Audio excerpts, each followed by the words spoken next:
Teroris bukan agama, teroris ya teroris, artinya berbuat kekerasan. Jadi teroris itu membajak atau menghijack agama, fitnah terhadap agama. Jadi teroris itu bukan agama, teroris ya teroris, yang menghalalkan segala cara mengedepankan kekerasan. Tapi kadang-kadang menggunakan baju atau jubah atau memfitnah agama, menggunakan cara-cara mendekatannya agama, tapi bukan. Jadi mohon maaf, teroris bukan agama, teroris adalah teroris. Jadi semua agama melarang atau tidak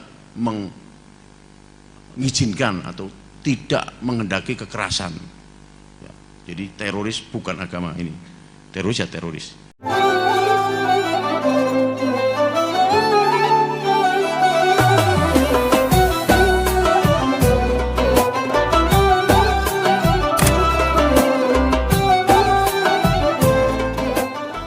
Isi materinya juga penting buat orang-orang yang di luar, karena mau saya upload di YouTube.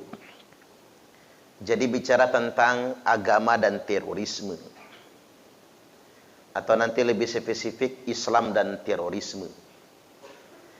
Nah, ini penting untuk kita bicarakan, Pak, karena ada saja bahasa-bahasa yang sengaja di framing di media sosial itu yang tujuannya justru miring dan kontraproduktif. Bahasa seperti ini, Islam bukan agama teroris. Sampai di situ benar. Islam bukan agama teroris. Lalu masuk lagi bahasanya, mengapa terorisme selalu dikait-kaitkan dengan Islam? Mulai agak dalam tuh bahasanya. Lebih mengerucut lagi, tindakan aparat menangkap teroris itu bentuk daripada Islamofobia.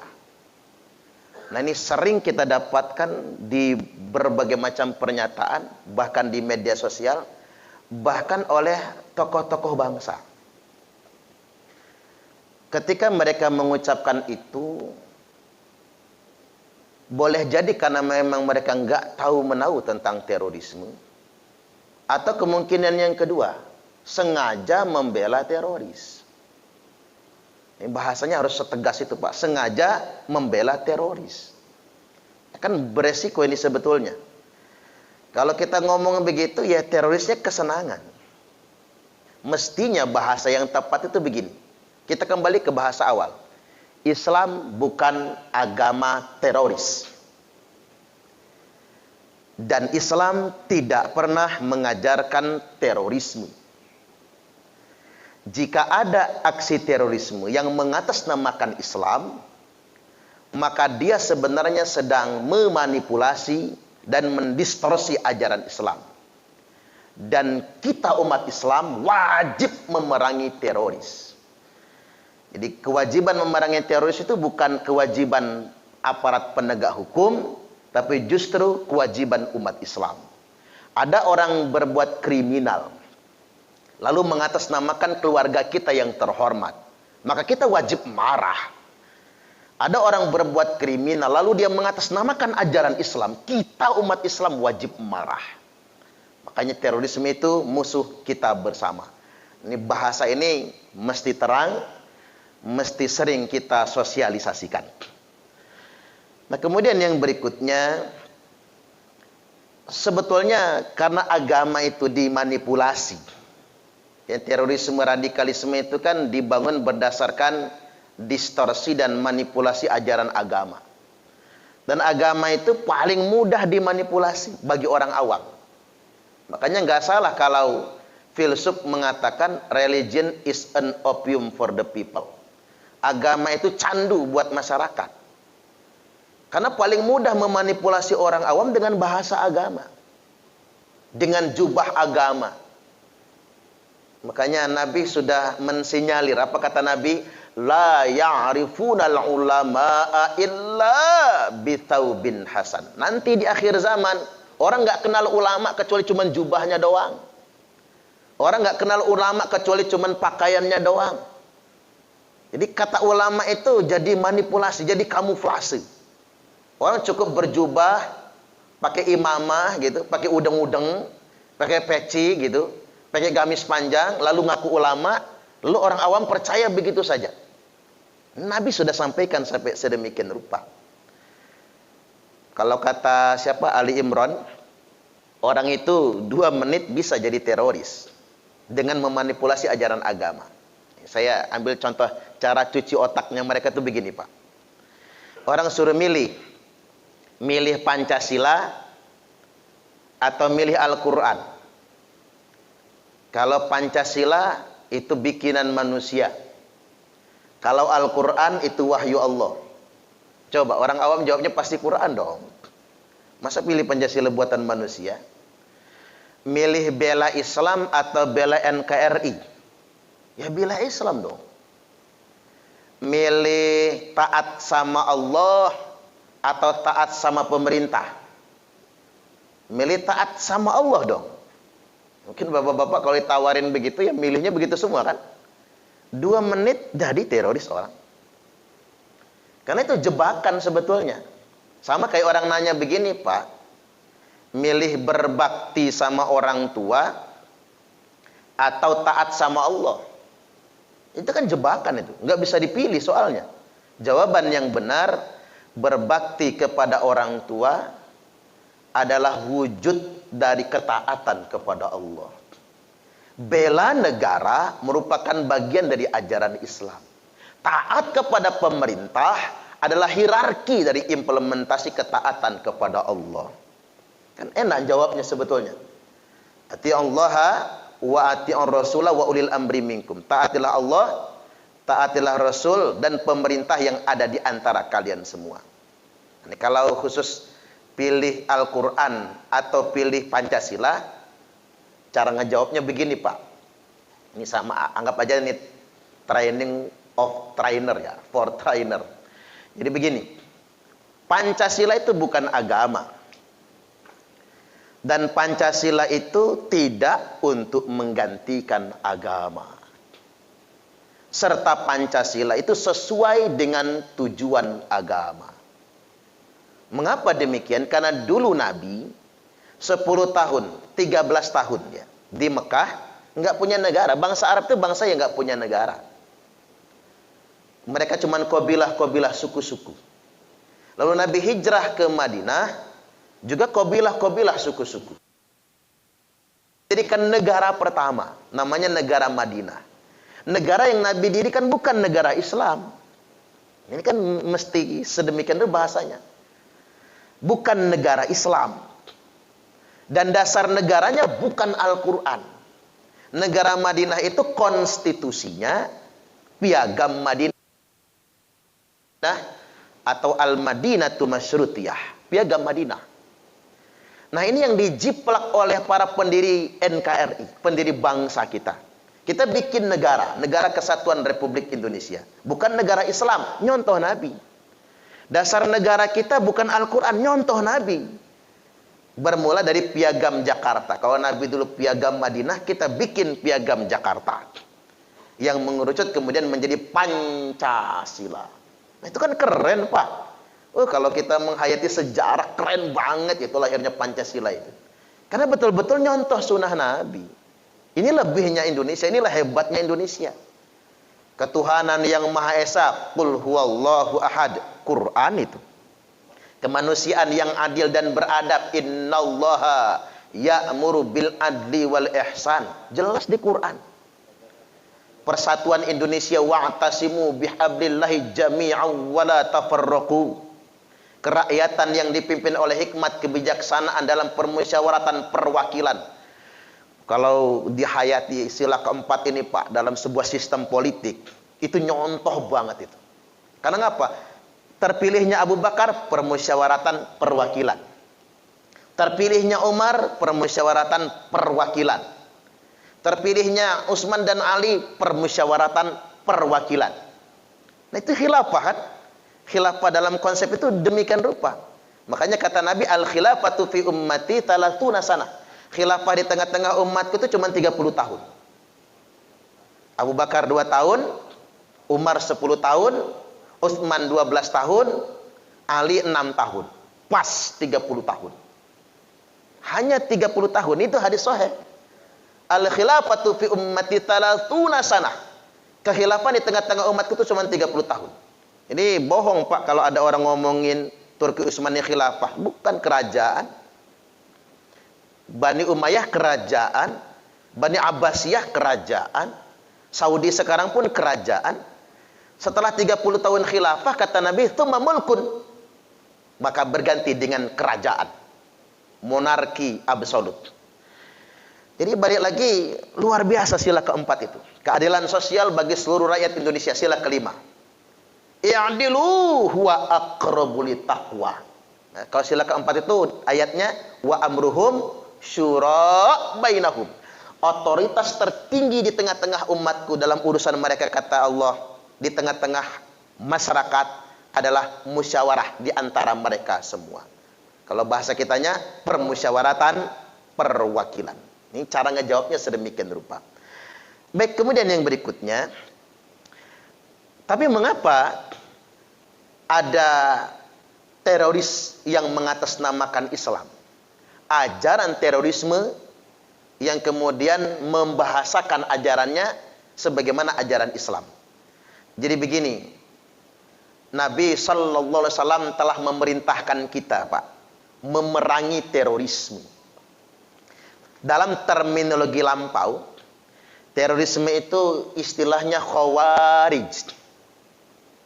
Khawarij itu kha, huruf Arabnya, waw, alif, ra, jim, khawarij. Jadi wawnya pakai satu alif, dua harokat ya. Berasal dari kata khoroja, keluar. Nah, para ulama telah mendefinisikan khawarij itu apa? Man khoroja minal imami wal jamaah. Khawarij itu adalah semua orang yang keluar dari ketaatan kepada pemerintah yang sah dan melawan negara. Tak ulangi lagi, semua orang yang keluar dari ketaatan kepada pemerintah yang sah wal jamaah dan negara itu adalah khawarij. Saya pernah ditanya narapidana terorisme, Pak, waktu ngisi di lapas. Ustadz, kata dia, apa sama teroris sama khawarij? Waduh, kata saya, kalau mau disamakan gawat. Kalau mau disamakan gawat. Kalau sampai disamakan semua ajaran yang menolak negara. Oke, contoh Khilafatul Muslimin, Pak. Kan dia menerak sistem negara kesatuan Republik Indonesia. Semua ajaran yang menolak negara dan menolak mentaati pemerintah yang sah, itu khawarij. Kalau mau disamakan teroris semua. Kayaknya penuh penjara di Indonesia di Pak. Mesti nambah penjara lagi kita. Kalau seandainya disamakan. Nah, dalam sistem perundang-undangan kita, itu belum disamakan. Karena teroris itu sudah ke aksinya. Tapi kalau ngacu kepada kalimat khawarij, Bapak Ibu, khawarij semua belum berbentuk aksi ini, baru berbentuk keyakinan, baru berbentuk pemikiran. Ketika dia menolak sistem, menolak pemerintah yang sah, menolak negara, maka dia khawarij. Makanya di Arab Saudi halal darahnya. Karena bagi Saudi khawarij dengan teroris itu sama. Maka semua ide dan gagasan menolak pemerintah halal darah. Termasuk begini, Pak. Beda hari raya saja sama pemerintah. Kalau di Saudi dianggap khawarij. Maka halal darahnya. Melawan pemerintah yang sah. Bughod. Makanya di Arab nggak ada yang beda hari raya. Kalau hukum di Arab dipakai di Indonesia, potol semua para orang, Pak. Karena Indonesia ini negara yang paling unik, satu-satunya negara yang hari raya bisa beda, ya Indonesia ini sebetulnya. Kalau negara-negara lain tidak boleh, hari raya itu beda dengan pemerintah, itu tidak boleh sama sekali.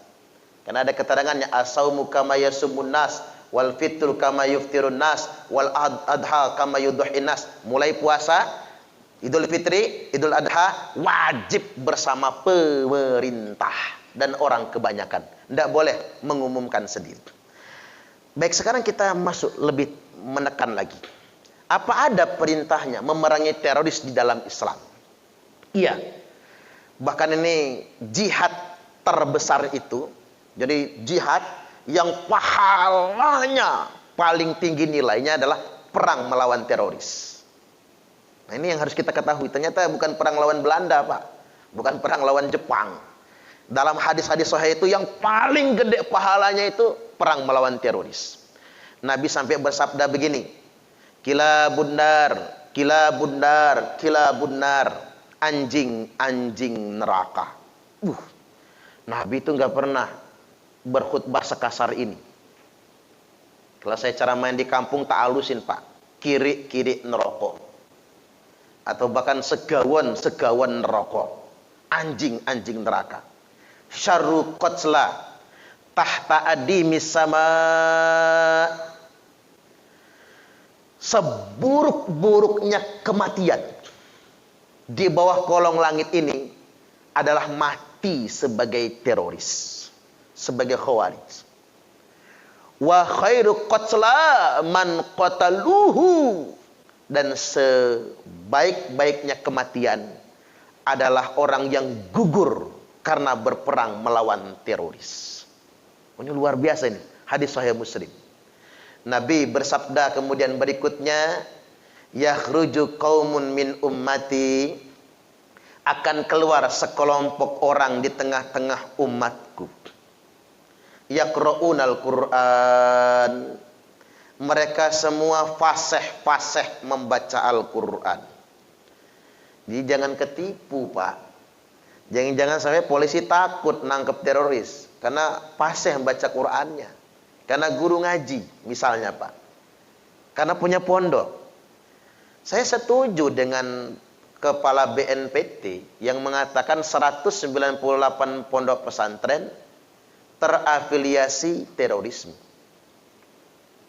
Karena memang ada yang sedemikian rupa mengajarkan anti Pancasila, pro ideologi khilafah, anti negara kesatuan Republik Indonesia. Cuman saya nggak setuju kalau kepala BNPT habis itu minta maaf.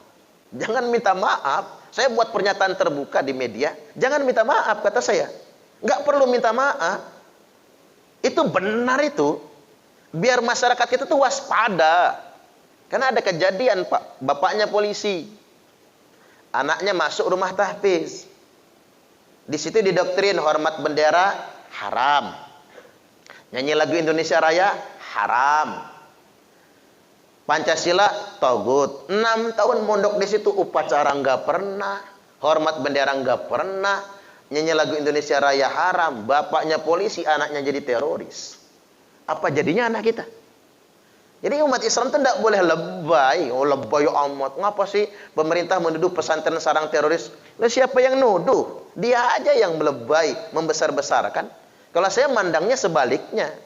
Jumlah pesantren di Indonesia ini 28.800 pondok pesantren. Yang terafiliasi ajaran radikal cuma 198.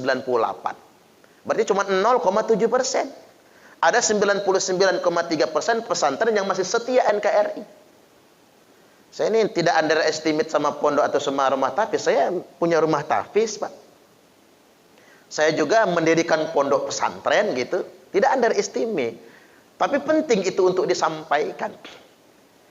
Karena memang jangan tertipu. Mereka hafal Quran, mereka membaca Al-Quran. Laisa qira'atukum ila qira'atihim bisyai'. Ini jelas betul Nabi itu mensabdakannya. Bacaan Quran kalian, kata Nabi, nggak ada apa-apanya dibandingkan dengan bacaan Quran mereka. Kalau mau dihitung rajin mereka lah baca Quran dari kita. Baca Quran kalian tidak ada apa-apanya, kata Nabi. Wala salatukum ila salatihim bisyai'. Salat kalian nggak ada apa-apanya dibandingkan dengan salat mereka.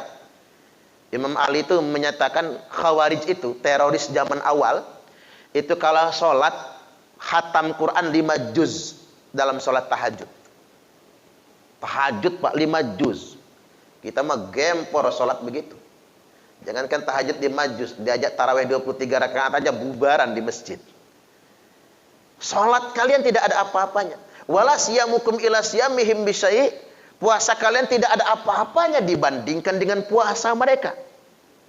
Yahkiru ahadukum amalahum min amalihim.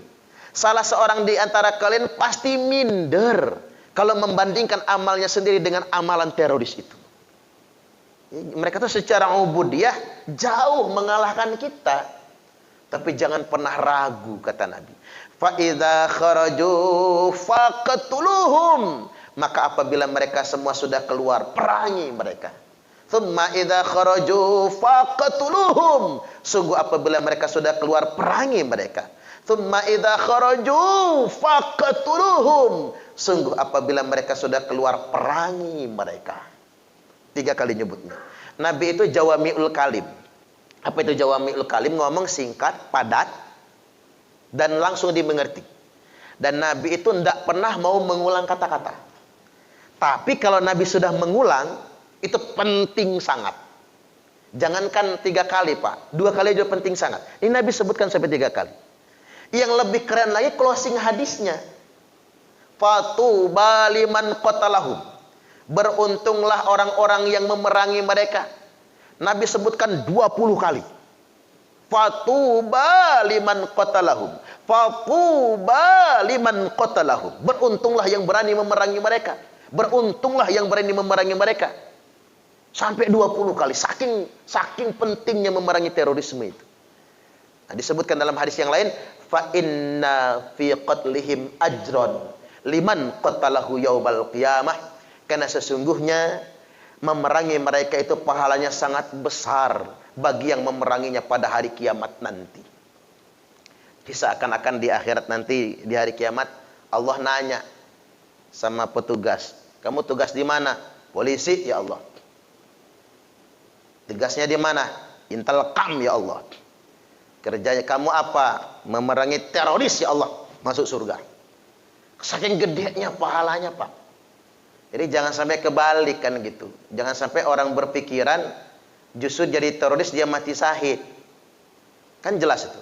Waman mata wa huwa mufariqul lil jamaah. Barang siapa yang mati dalam keadaan melawan negara. Al-jamaah itu definisinya negara ya, Pak. Barang siapa yang mati dalam keadaan melawan negara, mata mitatan jahiliyah, maka matinya mati jahiliyah. Ada satu konten YouTube mau saya upload, tapi nunggu waktu yang tepat. Ada orang nuduh pemerintah zalim. Karena kan tuduhannya pemerintah zalim. Menuduh pemerintah zalim, lalu membangkang pemerintah, lalu mati dalam keadaan membangkang pemerintah. Apakah dia mati syahid ataukah dia mati jahiliyah? Itu ada satu konten YouTube sengaja saya kupas, matinya mati jahiliyah. Alih-alih mati syahid, tidak mati syahid, tapi matinya mati jahiliyah. Baik, satu hadis lagi sebelum kita tanya jawab. Kita dihadapkan dengan begitu banyak perbedaan di akhir zaman ini, Pak. Saya kasih 2 hadis ya, bukan 1 hadis, 2 hadis sebagai solusi buat kita. Nabi bersabda, "Idza ra'aitum ikhtilafan." Apabila kalian semua melihat perselisihan yang begitu banyak di tengah-tengah umatku, kata Nabi, banyak perbedaan, banyak firqah, organisasi. Firqah itu kelompok-kelompok ormas, organisasi. Fa'alaikum bisawadil a'zam. Kalau mau selamat, kata Nabi, pilih kelompok yang mayoritas. Kalau di Islam itu, di dunia internasional nyebutnya ahlus sunnah wal jamaah. Ahlus sunnah wal jamaah itu dalam konteks keindonesiaan NU dan Muhammadiyah. Makanya NU itu keren banget, Pak. Betul-betul mayoritas yang melindungi. Bahkan makanya NU itu luar biasa. Bagaimana menunjukkan perlindungan kepada mayoritas. Makanya saya nyeramain banser-banser NU itu. Kalau Anda semua dinyinyir satpam gereja, kata saya, ditanya tentang toleransi, katakan kepada mereka, ngepam di gereja itu bukan toleransi. Karena toleransi itu beda. Toleransi itu orang Nasrani Natalan, orang Hindu Nyepi, masing-masing itu toleransi. Orang Islam Idul Fitri, itu namanya toleransi, masing-masing. Tetapi Banser ngepam di gereja itu bukan toleransi, bukan tasamu, tapi rahmatan lil alamin. Di mana kita melindungi yang minoritas. Coba bayangkan kalau kita di Bali, orang Islam lagi Idul Fitri, lalu pecalang-pecalang Bali menjaga umat Islam yang sedang ibadah, ada rasa nyaman kan? Atau kita di NTT, orang Islam minoritas, kita sedang sholat, masjid kita dijaga oleh pemuda-pemuda gereja, kan nyaman kita. Itu yang disebut dengan rahmatan lil alamin, kebersamaan di sana. Itu bukan bab toleransi, tapi bab rahmatan lil alamin. Ini yang perlu dipahami. Tapi ada solusi kedua ini. Seandainya tadi Pak, Ustadz saya nggak mau ber-NU, nggak mau ber-Muhammadiyah, nggak mau ber-LDII, nggak mau berfiqh ini dan itu. Ada pilihan terakhir, ini pilihan final ini.